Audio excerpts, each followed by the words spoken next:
Now on BBC News, the latest business news from across the globe. Business Today.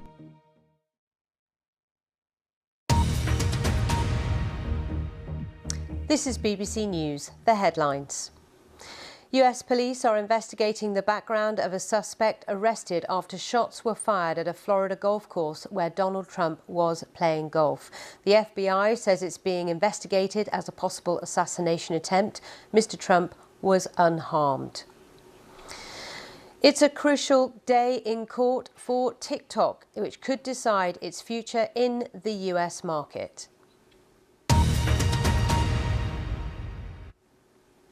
Welcome to BBC News. In London, I'm Sally Bundock.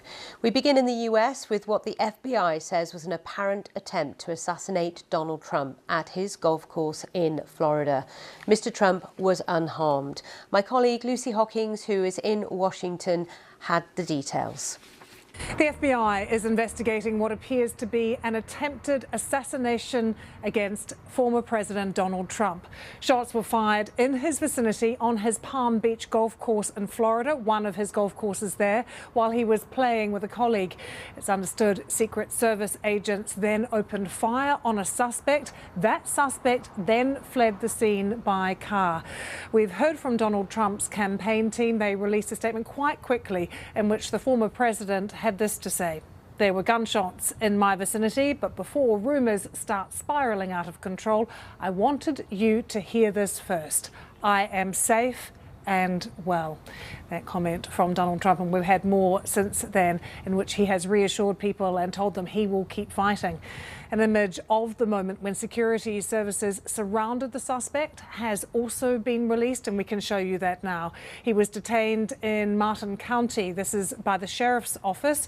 He was travelling on a northbound area of Interstate 95, following an alert which told officers to be on the lookout for this vehicle seen leaving the golf course in Palm Beach County. Well, US media quickly gave us a name, and it is Ryan Routh. We have some details about Ryan Routh. He is 58 years old and from the state of Hawaii. Further things have emerged about him as well, and we've been looking into some of the reports. Our BBC Verified team have been looking into them and looking at his social media posts that show he was deeply involved in efforts to get foreign fighters into Ukraine to battle against the Russian army. More details on that on the BBC News website. The Verified team have got a post up and running if you're interested in that particular angle of the story. But let's take you back to what actually happened on the golf course. We had quite an extensive briefing from security services that included the county sheriff. Here he is explaining how the incident unfolded. 1:30 this afternoon, call came out, shots fired. That was called in by the Secret Service. Because we're in constant contact with them all the time, we were notified of that, and we had units here that immediately sealed off the area. Fortunately, we were able to locate a witness that came to us and said, "Hey, I saw the guy running out of the bushes. He jumped into a black Nissan, and I took a picture of the vehicle and the tag," which was great. So we had that information. Our real-time crime center put it out to the license plate readers, and we were able to get a hit on that vehicle on I-95 as it was headed into Martin County. We got a hold of Martin County Sheriff's Office, alerted them, and they spotted the vehicle and pulled it over and detained the guy. After that, we took the the witness that witnessed the incident, flew him up there, and he identified as the person that he saw running out of the bushes and jumped into the car. Now, in the bushes where this guy was is a AK-47 style rifle with a scope, 2 backpacks which were hung on the fence that had ceramic tile in them, and a GoPro, which he was going to take pictures of. So those are being processed right now. The Secret Service agent that was on the course did a fantastic job. What they do is they have an agent that jumps one hole ahead of time to where the president was at. And he was able to spot this rifle barrel sticking out of the fence and immediately engage that individual, at which time the individual took off. So that's what we know about the investigation. We have somebody in custody right now that is a potential suspect. We got a little bit more work to do on it, but as we usually do, as soon as we decide that we're going to book him into the county jail and the charges that he's going to be booked into, we'll get those to you and we'll get a picture of him and we'll get you his background. In the past few hours, we've also heard from Homeland Security, who have sent us some images to show you. They are Secret Service agents and Homeland Security, and they are searching the former home of Ryan Roth. We know this is in Greensboro, North Carolina. So the FBI in charge of this investigation now, and extensive searches are taking place in North Carolina. There's been reaction from right across the political divide. We've had Vice President Kamala Harris, she's of course up against Donald Trump in the upcoming election, saying that she's deeply disturbed by the possible assassination attempt of the former president. And she says, as we gather the facts, I will be clear. I condemn political violence. We all must do our part to ensure that this incident does not lead to more violence. And I am thankful that former President Trump is safe. I commend the US Secret Service and law enforcement partners for their vigilance.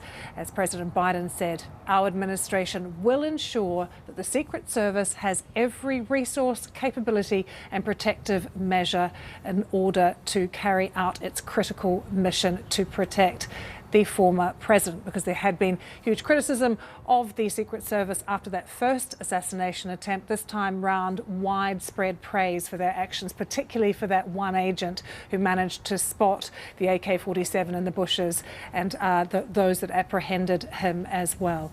But let's speak now to Daniel Lippman, who is White House and Washington reporter at Politico.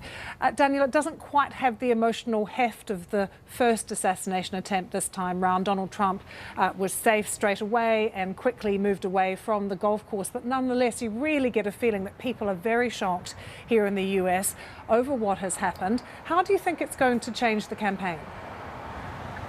Well, remember 2 months ago, after Trump survived that first attempt, you had that famous photo of him with that raised fist and him yelling, "Fight, fight, fight." And that was a strong image. It showed that he was resilient.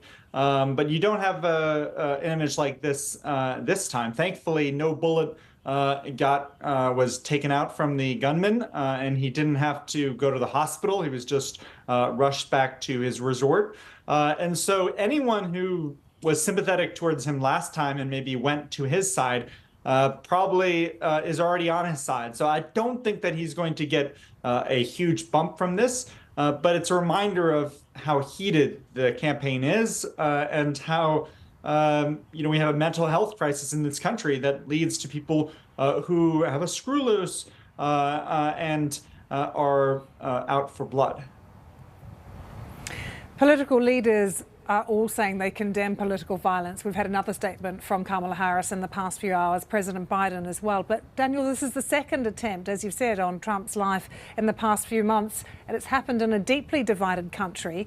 Is the conversation now happening here that this just could be the new political reality? Yeah, the conversation is, what are there going to be future attempts? And if he loses, are they... how are they going to protect him? Because he is entitled to some downtime. He loves to play golf. It's really hard to protect a golf course, which is, I've been down to Palm Beach multiple times. I've seen that golf course. And unless you're going to have agent after agent across every, foot or yard for that golf course, then he might be in danger. And so you also need to weigh the impact on local residents. Do you shut down that road that's close by when he is golfing? Or do you try to put more local law enforcement there? But also, if after the election, do the temperatures cool down? Do people feel less kind of jazzed up? And does that reduce further attempts on political violence, since we have seen this multiple times. We saw Nancy Pelosi's husband get attacked. We saw a Republican leader, Steve Scalise, in the House. He was shot on a baseball field more than a decade ago. And so sadly, with America being so divided, that this is one of the consequences of that. Daniel, as always, good to get your thoughts. Thank you very much for joining us. Daniel Lippman, White House and Washington reporter at Politico. Let's talk now to Barry Donadio, who is a former Secret Service agent who worked in the White House, protecting other presidents, President Obama included, and President Bush. Barry, good to see you. There was so much criticism of the Secret Service after that first assassination attempt in Pennsylvania. They're being widely praised today, though, for their actions. What are your thoughts on how they operated today and their actions? Well, they did exactly what they were supposed to do. They led an advance team ahead of the president there. They detected somebody that was a threat. They engaged the threat, and the threat was removed. The president was moved to a safe location, and they apprehended the assailant. And kudos to the police, kudos to the Secret Service.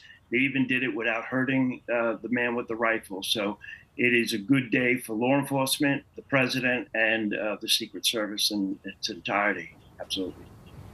Barry, can you give us some insights into the specifics of that one agent who was ahead of former President Trump on the golf course and spotted what was someone or the rifle, the AK-47, in the bushes? What would he have done first?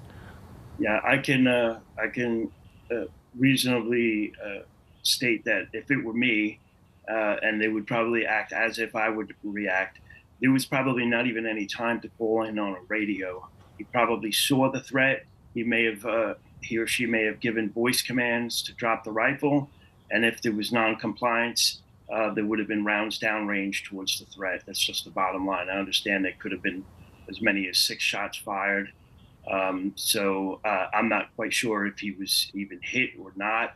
But at that time, other agents would be calling on the radio to shelter the president or get him off the golf course to a safer location. So they did appropriately exactly what they were supposed to do. Barry, we've just been hearing about some of the difficulties of protecting President Trump, particularly in this country, which is so divided at the moment. Even something like a golf course that former President Trump likes to go out on all the time, how hard that can be. How concerned are you at the moment about the challenge that exists for the Secret Service agents on duty protecting him in such a pressurized environment? Yeah, the Secret Service agents have a tough job on a regular day. It's stressful. There's no mistakes allowed. You have to be 100% every single time. As far as more security, I would like to see more security, more protection, not only for former President Trump, but also President Biden and Kamala Harris as well. We have to up the level. Right now, this is a tense time in the United States. There's something going on. Somebody is attacking this president, President Trump, whether it's a lone gunman or it's just simply fashionable to do it to him. They're going to have to rise to the occasion. They're going to need tactical teams out there. Everywhere this man goes from this point on is going to have tactical teams sweeping wood lines anywhere he goes. It's just the state of the world we're in at this time. Until that threat level goes down, that's just what they're going to have to do. They're going to have to find the manpower from somewhere or get people out there who they can trust, whether it's local law enforcement SWAT teams or Secret Service ERT, Secret Service CAT, any element of the Special Operations Division. They all need to be out there. They need to get more resources out there to prevent this. I have a feeling there'll be other copycat potential attacks like this. Who knows, this day and age, it's possible. So we have to be ready for it. That was Barry Donadio there, who's a former Secret Service agent, speaking to my colleague Lucy Hawkins, who is based for us in Washington this week. Just to say, on the BBC News website, there's a live page updating all the time about the suspect in the apparent Trump assassination attempt. Also on the News app, do take a look. Around the world and across the UK, this is BBC News.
Now let's look at some of the top business stories today. TikTok is getting its day in court at a hearing that could decide its fate in the United States.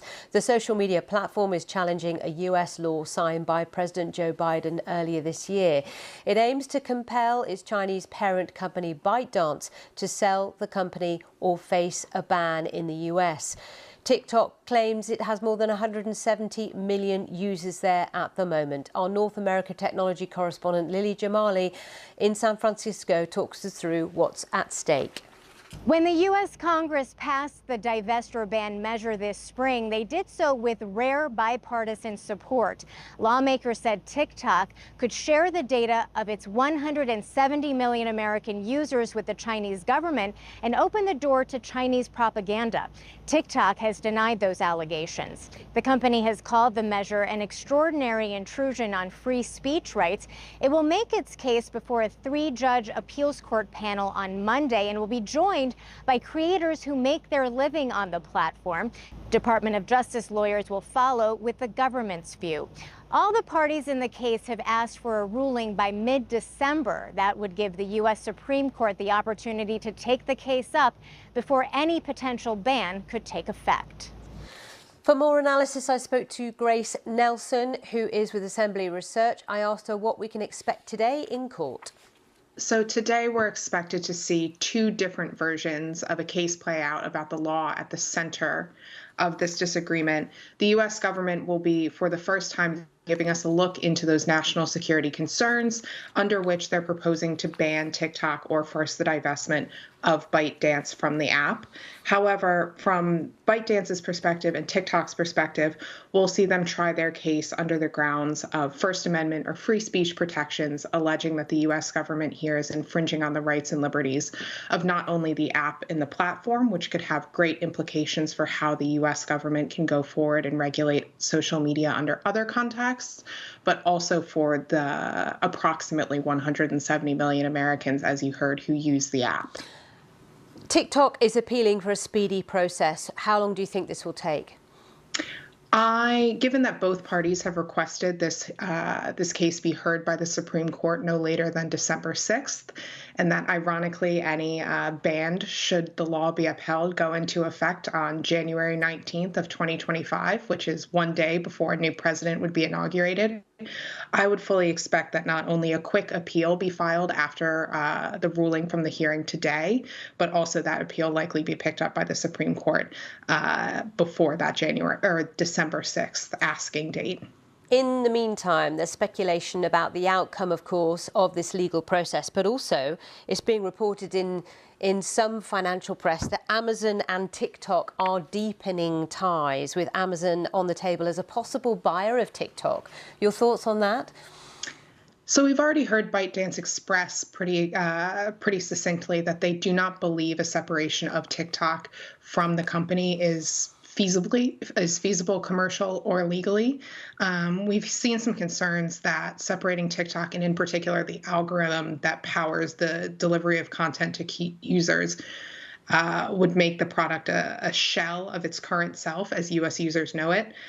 We've also seen a prior partnership attempt between data host Oracle in the United States and TikTok through their Project Texas initiative. I would be surprised moving forward to see ByteDance willing to offload the asset to a U.S.-only function, and would equally be surprised to see the U.S. government accept anything less than a full divestment from the Chinese firm. Grace Nelson there from Assembly Research. It's a very big week for financial markets as the US Central Bank kicks off its highly anticipated September meeting, and it starts tomorrow. Investors are expecting the Federal Reserve to lower interest rates this week as inflation continues to trend towards its 2% target. But how aggressive will Jerome Powell and his team be?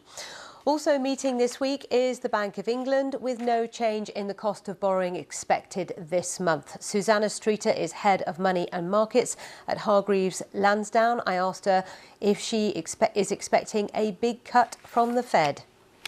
The expectation is that on balance it will probably be a smaller 25 basis point cut rather than a bigger one, and that is because even though inflation has come down towards target at 2.5% at the last count, there may still be a little bit of concern that perhaps if there's a bigger rate cut you could see prices start to run away again, but still the jury really is out.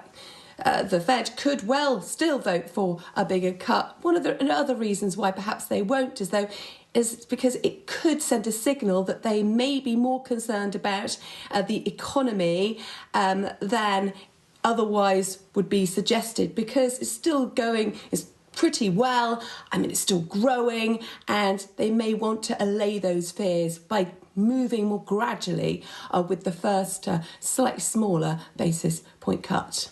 OK, so that's the Fed, and of course we'll find out. It's a two-day meeting in Washington. We'll find out later on Wednesday what the decision is there. Here in the UK, the Bank of England has its meeting. Many would love to see another rate cut this month, but it's unlikely, isn't it?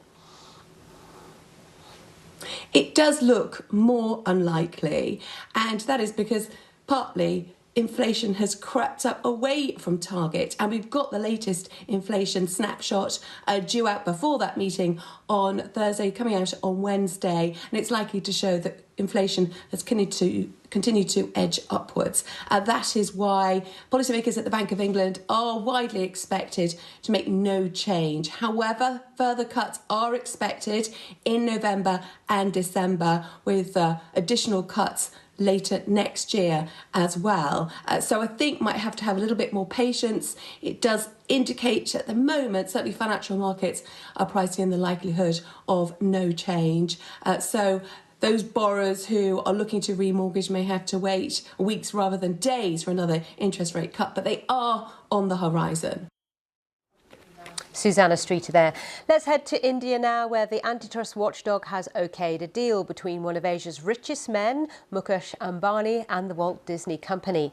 The two are coming together to form India's biggest entertainment entity. Uridai Mukherjee looks at what this $8.5 billion deal means for India.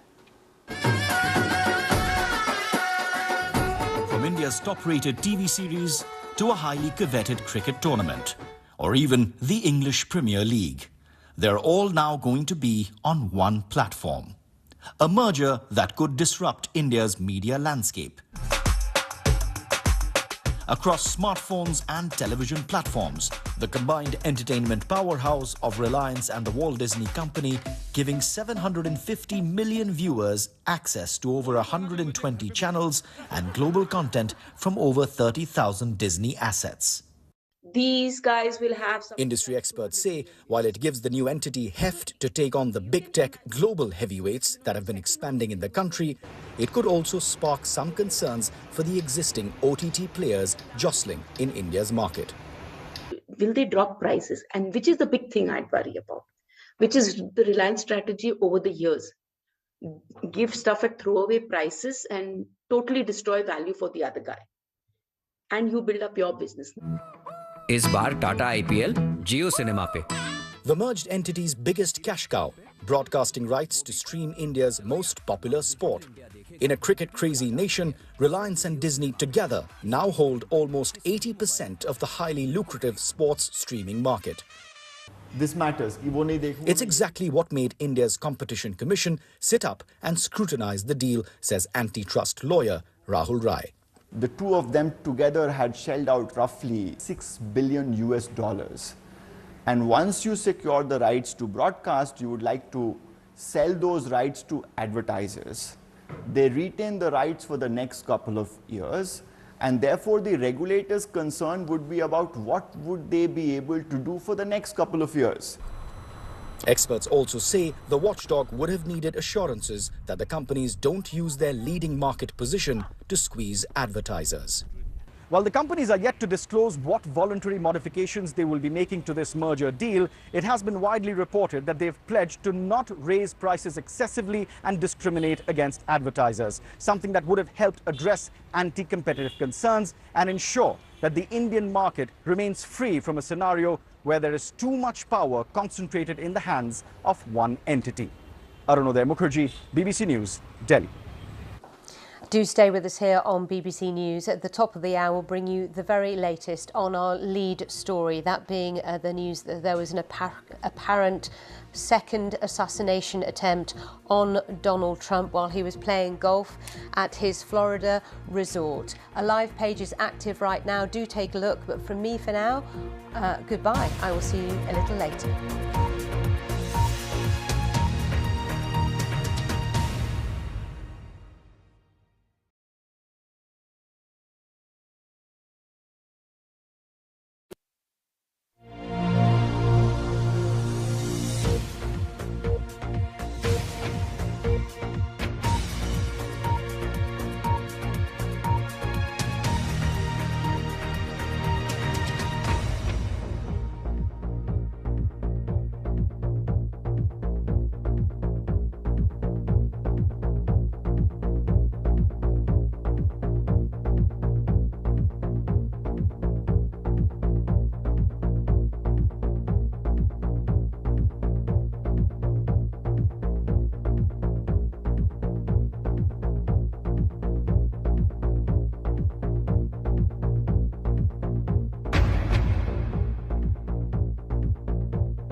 Live from London, this is BBC News.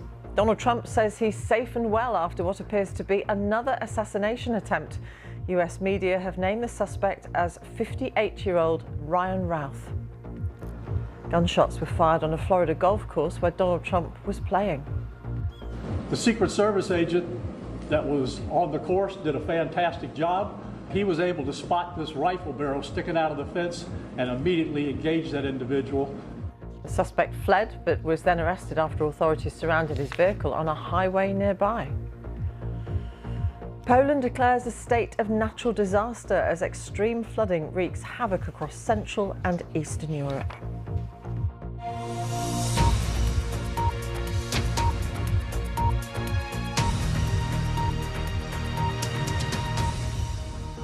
Hello and welcome, I'm Martine Croxall. Donald Trump has said he's safe and well after what the FBI described as a second apparent assassination attempt against him. A Secret Service agent spotted an assault rifle poking out of bushes on the former president's Florida golf course within several hundred meters of where he was playing. The agent opened fire. The suspect, who fled in a car, was later arrested. Police have searched his home in North Carolina. Joe Biden and his Vice President Kamala Harris both expressed relief that Mr. Trump had not been hurt. Security had been tightened around the Republican presidential election candidate after an assassination attempt in July. Graham Satchell reports. They blocked it off. The I-95 in Florida, and pictures taken by a passing motorist show a large number of police surrounding a vehicle. Law enforcement officers have just detained a man suspected of attempting to assassinate Donald Trump. He was driving the black car seen here at the side of the road. The former president was playing golf on his own course when a number of gunshots were heard. A Secret Service agent had spotted a rifle being pointed from bushes at the edge of the course. They have an agent that jumps one hole ahead of time to where the president was at. And he was able to spot this rifle barrel sticking out of the fence and immediately engage that individual, at which time the individual took off. The police recovered what they say is an AK-47 style rifle with a scope, 2 backpacks containing ceramic tiles and a GoPro camera. We are not sure right now if the individual was able to take a shot at our agents, but for sure our agents were able to engage with the subject. And you know, that's a little bit old, that chart. It is just a matter of weeks since the last assassination attempt on Donald Trump.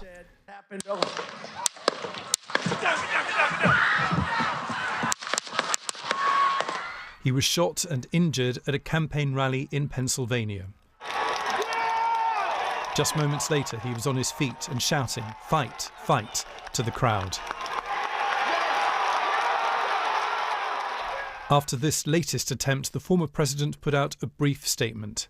"There were gunshots in my vicinity," he said, "but before rumours start spiralling out of control, I wanted you to hear this first. I am safe and well. Nothing will slow me down. I will never surrender." Vice President Kamala Harris said, "I've been briefed on reports of gunshots fired near former President Trump and his property in Florida. I'm glad he is safe. Violence has no place in America." Police have now raided the former home of the suspect in this case. He's been named by American media as 58-year-old Ryan Routh. On social media, Routh claims to have fought against Russian forces in Ukraine.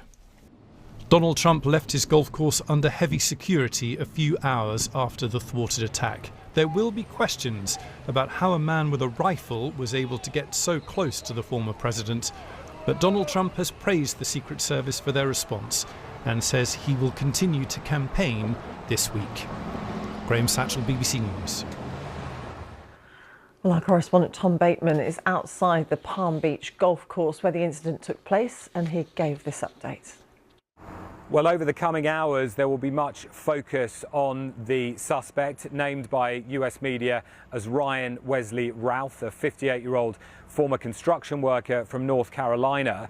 What the police have said is that the suspect was apprehended around 40 miles north of here in a vehicle that they had traced from the scene here, a black Nissan, they said, spotted by an eyewitness, that was then stopped by the local sheriff north of here on the interstate highway, and the suspect apprehended and the vehicle then searched.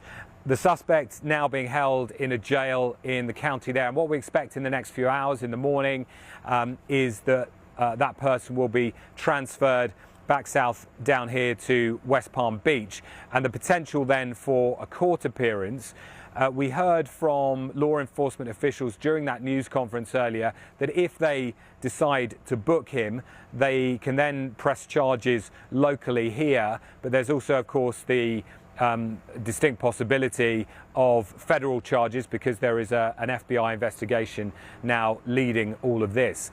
And to give you a sense of the geography here, just behind me is the sign there for the Trump International Golf Club. This corner here, behind the bushes here, is hole 6 of the golf course. Now, that is where Donald Trump was heading towards. He was between the 5th and the 6th holes, according to the police. And it was that advanced security sweep by the Secret Service that spotted the barrel of that assault rifle pointing through a chain link fence. And it was that very fact that it appears ultimately protected Donald Trump, because those Secret Service agents fired towards the suspect. What remains unclear is whether or not the suspect fired either at that Secret Service agent or at Donald Trump himself. We don't have that confirmed yet. And the police and the FBI were asked that question in the news conference. They say that whether or not a shot was fired or shots were fired by the suspect still remains part of their investigation. Tom Bateman. The BBC Verify team has been looking at social media profiles which match the name of the alleged suspect, Ryan Routh. Here's our news analysis editor, Ros Atkins. Our colleagues at CBS have spoken to sources who have indicated that the suspect is called Ryan Routh. And with that name, BBC Verify was able to start looking at different social media platforms to see if we could find accounts that match that name. And we have. We've managed to identify several social media accounts in that name. We've then cross-referenced some of the content on those accounts with an image that allegedly shows a man being arrested at the scene on the highway near to Donald Trump's golf course. And if we look at those accounts, a number of themes emerge. First of all, go back to 2020, and there is a post on Twitter, now called X, in which the man directly addresses Donald Trump and says, "I voted for you in 2016, but then says that we all were greatly disappointed. I will be glad when you're gone," he says in this tweet. So that was back in 2020. More recently, a lot of the social media output on these accounts has been around Ukraine. We know that the man in these accounts is involved in organising for foreign volunteers to go to Ukraine to join the fight against Russia. He was quoted in an article on just that subject in the New York Times last year. There's also a video that BBC Verify has seen on YouTube, which appears to show him in the Ukrainian capital, Kiev, again talking about the issue of the West's approach to Ukraine and particularly about the issue of volunteers coming to Ukraine. And it's clear in a number of these posts across a number of platforms that he is frustrated about the West's approach to Ukraine. He feels that more should be done. So that is coming out again and again. Of course, we have to be cautious about this because we're still learning details about who this person is, and we don't have a huge amount of confirmed detail from the authorities themselves. However, it is relevant based on that sourcing from CBS and based on the research that BBC Verify has done that these themes are coming out from those social media accounts. Ros Atkins. Well, my colleague in Washington, Lucy Hockings, has been speaking to a former US Navy SEAL and FBI agent, Jonathan Gilliam. Well, when there's an assassination attempt and it is officially determined that it was an assassination attempt against a sitting president, a former president, or a nominee for president of one of the parties, the FBI will take over that. They take over that investigation. But what you have to realize is when we use those words like they take over the investigation, the reality is that the FBI works closely with all law enforcement in most of these types of cases. It actually becomes basically a joint task force so they can reach out to not only other FBI offices, but also other law enforcement entities where this individual may have been known. They will also work with intelligence agencies to see if any of the information comes back about this individual where he may have been part of a state-sponsored assassination attempt or any type of terrorist group. And Jonathan, what do you make of the evidence that the FBI has got so far? Because I've heard it described here in the US as being a gold mine, given we've got the GoPro, we've got the gun, we have the car, all sorts of crucial pieces of evidence that the FBI will have already. Well, it's very telling, and it's telling on many different levels. One, the fact, let's look at both the July assassination attempt and this assassination attempt. This is twice that a shooter has been able to get within 500 yards, which for that particular weapon is an SKS. It's an AK-47, Russian-style AK-47, is the max effective range is 450 yards, especially with a scope. So Trump was estimated to be within 400 or 500 yards of this individual. So twice now, somebody has been able to get within that distance. That's something that the FBI should take into account because now it's gone beyond just a simple dropping of the ball of tactics where these threat assessments are not being done properly. The individual himself left what appears to be not just a backpack, but possibly 2 ballistic plates that are tied and hung up against that fence. And he had the rifle in between those, which meant that he was ready for a potential shootout. He wanted to record it. And then he went to the car and they located the vehicle with him in it. The GoPro, if he had any other issues or things that were recorded on there, and his social media. This individual, unlike July, has not had his social media scrubbed. So the FBI will be able to look at that and determine who this guy is as far as social media tells, and then hopefully they get his phones and things like that and be able to scrub those as well to see if he has any other contacts that could have been involved. Jonathan Gilliam, former FBI agent. Around the world and across the UK, this is BBC News.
The former BBC News presenter Huw Edwards could find out later what he'll be sentenced to after admitting making indecent photographs of children. The 63-year-old is due to appear for a hearing at Westminster Magistrates Court today.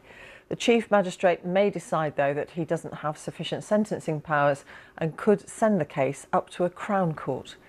Helena Wilkinson reports. This was Huw Edwards arriving at Westminster Magistrates Court. Within an hour, he would plead guilty to 3 counts of making indecent images of children. Huw Edwards had been in an online chat on WhatsApp with a man who sent him 377 sexual images. 41 were indecent photographs and videos of children. 2 of them showed a child aged between about 7 and 9. There are 650 MPs. Huw Edwards was one of the most high-profile broadcasters in the UK. Tonight at 10, thousands of police. As well as presenting the 10 o'clock news, he fronted major national events for the BBC, including election, 10 seconds, and royal coverage. BBC Television is broadcasting this special programme reporting the death of Her Majesty the Queen. The former BBC newsreader was suspended last July. The Sun had published a story about sordid images being bought by an unnamed TV presenter from a young person. He was later named as a presenter by his wife, and police said there was no evidence that a crime had been committed. Huw Edwards was then arrested over the possession of other images, unrelated to the original allegations. In February, the BBC apologised for not reacting more quickly to the original complaint from the family of the young person. Then, in April, Huw Edwards resigned from the BBC. 2 months later, he was charged with making indecent images of children. The charges were only made public a month later. At the end of July, Huw Edwards appeared in court and pleaded guilty. The BBC is now trying to get back £200,000 in salary, which Huw Edwards earned after he was arrested until he resigned. Speaking to a parliamentary committee last week, the BBC's Director General Tim Davie said a formal request had been made. The BBC's position is clear, the money should be returned, and we've made the request. Did you set a deadline? I don't believe we set a deadline, but we do expect to make progress and get an answer. I want to be clear. BBC Chair Samir Shah has admitted that what Huw Edwards did has damaged the reputation of the corporation. He said he was shocked to find out that Huw Edwards had been charged and that he had betrayed the trust of the nation. That's BBC News at 10. Up until last year, Huw Edwards was the BBC's most high-profile and highest-paid newsreader. Now he's a convicted sex offender, waiting to find out his punishment for the crimes he's committed. Helena Wilkinson, BBC News. Poland is set to declare a state of natural disaster as extreme flooding extends across parts of Central and Eastern Europe, and torrential downpours are forecast to continue until at least the end of Monday. At least 3 people have died in Poland, 5 have been killed in Romania, while in Austria a firefighter died tackling the floods there. Several people remain unaccounted for in the Czech Republic. Some parts of Poland have faced the worst flooding in almost 3 decades, and a bridge collapsed in this historic Polish town near the Czech border. Let's speak to our correspondent Rob Cameron, who's in Prague for us. Rob, tell us the latest situation there and what's likely to happen throughout the day. Well, as you can probably see, there is still quite a lot of rain in the clouds across this country. There is a sense of cautious optimism that the worst perhaps is now behind us. If I just step away, you can see the river Vltava here now in Prague. This time yesterday, that river was pretty much half the way across that embankment. Now it's just lapping over the edge of it. So there is a sense, at least here in this part of the country, in the capital Prague and the central Bohemian region, that the rivers have culminated. They're not going to get any higher, and the flow is beginning now to lessen and beginning to ebb.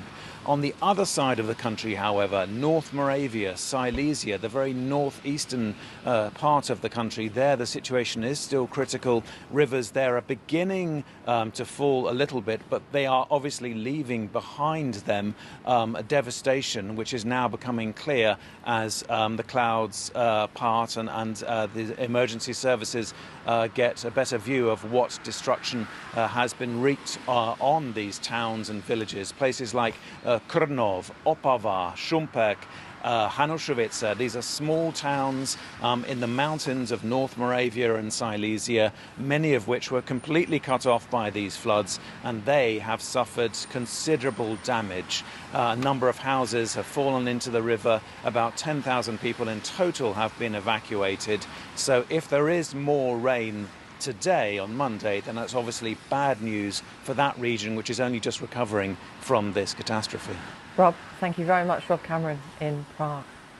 New border controls come into force in Germany today and will be effective for the next 6 months.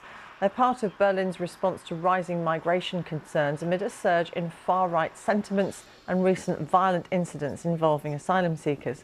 The government has promised to speed up deportations of migrants who have no right to stay in Germany. Charities in the UK have called on the government to find a new approach to dealing with migrants after the deaths of 8 more people trying to cross the English Channel in a small boat. They were among 60 in a boat which hit rocks off the French coast on Saturday night. It's understood the vessel was carrying people from Eritrea, Sudan, Syria and Iran. Let's speak to our correspondent Simon Jones, who's in Ambleteuse this morning. Simon, just explain how this boat got into trouble. Yeah, there's a sense of weariness on both sides of the channel that once again we're talking about loss of life at sea. So in the early hours of yesterday morning, a dangerously overloaded boat with around 60 people set off from the coastline here. It didn't get very far before getting caught on rocks, and the boat was simply torn apart. 8 people lost their lives. Around 50 people were rescued, 6 of those taken to hospital, including a 10-month-old baby with hypothermia. But the boat was brought back to shore, and really you couldn't believe so many people tried to get on board that boat. And what was telling was there was actually a Charles rubber ring, the type of thing you'd use in a swimming pool, that had been given to someone to act as a life jacket. And in fact, of the 60 or so people on board, only around 10 people had life jackets. So what it shows is the smugglers are packing more and more people onto these boats, trying to make more and more profit out of this human misery. And so you've got the authorities here and on the other side of the channel talking about the need to go after those criminal gangs and break them up. What's being done, though, to give people safe passage, Simon? Well, this is what the charities are saying, is that in order to stop people risking their lives in the world's busiest shipping lane, there need to be more safe and legal routes for people who want to get to the UK, perhaps because they've got family members there.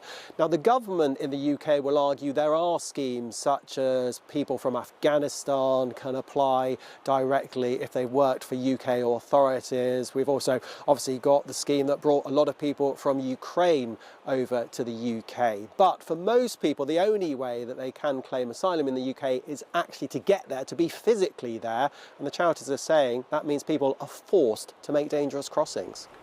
Simon, for the moment, thank you very much. Simon Jones. The British Prime Minister, Sir Keir Starmer, will discuss issues including migration with the Italian Prime Minister in Rome later today. Let's speak to our Southern Europe correspondent, Mark Lowen, who's in Rome right now, and some ideas to share about how to tackle illegal migration, Mark. Yeah, indeed. Remember, Italy is the country in the EU that receives the highest number of migrant arrivals, Martine. But in the last 8 months, there's been a 64% drop in small boats crossings here, and there's been a dramatic drop between last year and this year. And Keir Starmer, on his inaugural visit here to Rome as Prime Minister, will want to find out from his Italian counterpart how that has happened. Now, I can tell you how one of the reasons why it's happened is because both Italy and the EU have given a lot of money to Tunisia, principally, but also to Libya, the 2 countries from which the migrants have departed, principally in recent months and years. Last year, the EU gave Tunisia 105 million euros, and Italy was struck a separate deal with it to give another 100 million to Tunisia as a kind of financial incentive to encourage the Tunisian government to boost its coast guard capabilities and clamp down on the boats leaving. But also what Italy is doing is it is building 2 reception centres in neighbouring Albania, which would house migrants and asylum seekers who are picked up in international waters, up to 36,000 of them per year, and they will be there while they would make an asylum claim to Italy. If that asylum claim is rejected, they would be deported. But the idea behind it is that it would kind of relieve the pressure from the Italian mainland for these migrants to be in camps in Albania. And Keir Starmer has already said that this is an offshoring model that he is very interested in, and this is something he will discuss with his Italian Prime Minister, with his Italian counterpart. Interesting optics, though, because these 2 leaders come from very different parts of the political spectrum. Absolutely. I mean, Sir Keir Starmer started off politics as a member of the Youth Socialists, the youth wing of the Labour Party. Giorgia Meloni started off in politics as a member of the youth neo-fascist movement here. Now, both leaders have risen up, obviously, to their respective positions. She has distanced herself from her neo-fascist roots, and now she leads a right-wing coalition here. Keir Starmer, obviously, the leader of a centre-left government. So they come from different political sides of the spectrum, But, of course, the axis between London and Rome is important. Italy is the third biggest EU economy. Sir Keir Starmer has been vocal in his desire to reset relations with his European counterparts post-Brexit and after all the turmoils of the Conservative Party. Rishi Sunak, I think, was Georgia Meloni's closest ally in Europe, really. They had a very close relationship, very close chemistry. There may not be that kind of incredibly close personal relationship between Starmer and Meloni, as you say, from different political sides, but they're very keen to build on that. And I think that is today's meeting will be an important component of that. Mark, for the moment, thank you very much. Mark Lowen in Rome. Let's just remind you of our top story this hour, which you can find more about on the BBC News website and the BBC News app. That is that second apparent attempted assassination on Donald Trump while he was playing golf in Florida. The suspect featured there is said to be a man by the name of Ryan Routh, who was 58. All sorts of information about him, which you can find on our website. This is BBC News. Stay with us.